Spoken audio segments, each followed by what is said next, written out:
বিসমিল্লাহির রহমানির রহিম। আল্লাহ তাআলা এক অদ্বিতীয়। আল্লাহ তাআলার কোনো অংশীদার নেই, তার সাদৃশ্য কোনো কিছুই নেই এবং কোনো কিছু তাকে অক্ষম করতে পারে না। আর তিনি ছাড়া কোনো স্রষ্টা নেই। আল্লাহ তাআলা অনাদি, যার কোনো শুরু নেই। তিনি অনন্ত, যার কোনো অন্ত, ইতি বা শেষ নেই। তিনি ধ্বংস হবেন না, তিনি বিনাশও হবেন না। আল্লাহ তাআলা যা ইচ্ছা করেন তাই হয়।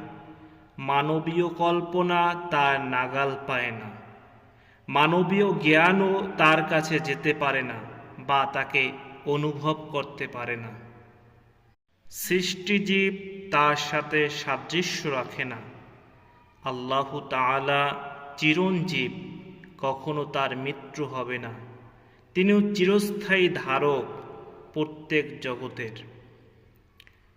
তিনি কখনো ঘুমান না, তিনি তার নিজ প্রয়োজন ব্যতীত সৃষ্টিকারী।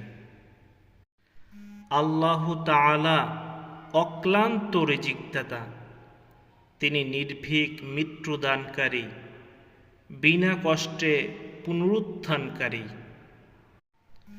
আল্লাহ তাআলা সৃষ্টির পূর্ব থেকেই স্বীয় গুণাবলী নিয়ে শাশ্বত সত্তা তথা কদিম হিসাবে বিদ্যমান রয়েছেন।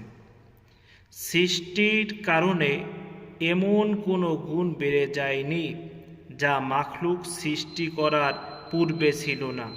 তিনি নিজ গুণাবলী নিয়ে যেমন অনাদি ছিলেন, তেমনি তিনি নিজ গুণাবলী সহ অনন্ত, চিরন্তন ও চিরঞ্জীব থাকবেন। মাখলুক সৃজন করার পর হতে তিনি নিজ গুণবাচক নাম খালিক বা তথা স্রষ্টা অর্জন করেননি এবং এ বিশ্বজাহান সৃষ্টি করার ফলে নিজ গুণবাচক নাম বারী তথা নব আবিষ্কারক হননি। প্রতিপাল্য ও মাখলুক ছাড়া তার মধ্যে প্রতিপালন ও স্রষ্টার গুণ বর্তমান রয়েছে।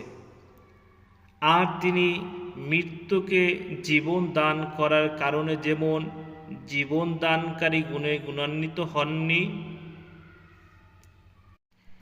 তিনি মৃত্যুকে জীবন দান করার কারণে যেমন জীবন দানকারী গুণে গুণান্বিত, ঠিক কোনো মৃত্যুকে জীবন দান করার পূর্বেও তিনি এ নামে তথা জীবন দানকারী গুণে গুণান্বিত ছিলেন।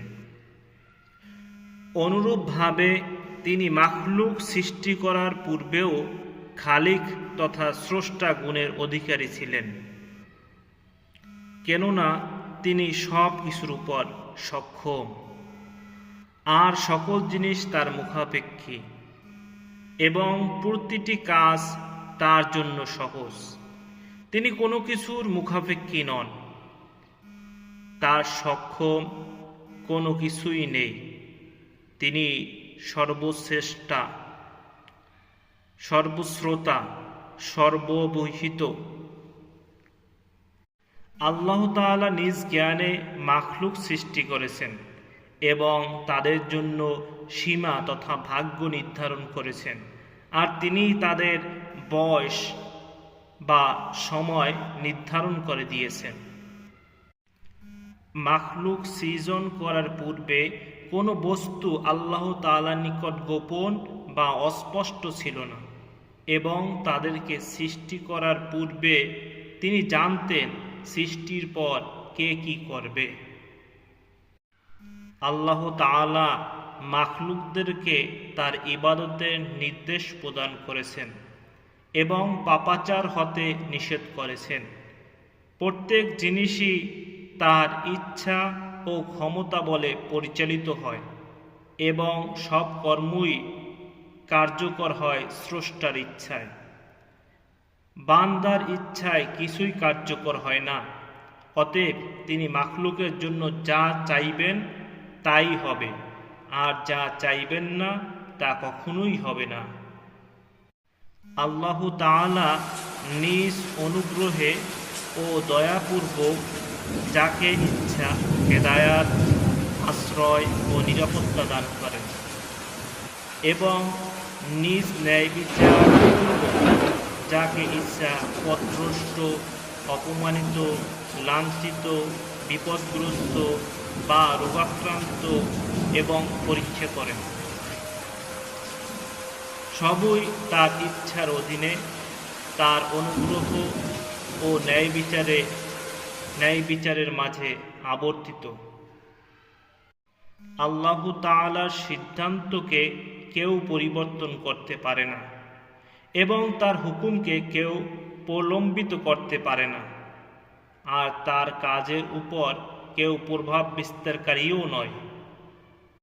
আল্লাহ তাআলা সকল প্রতিদ্বন্দ্বী ও সকল সমকক্ষের ঊর্ধ্বে।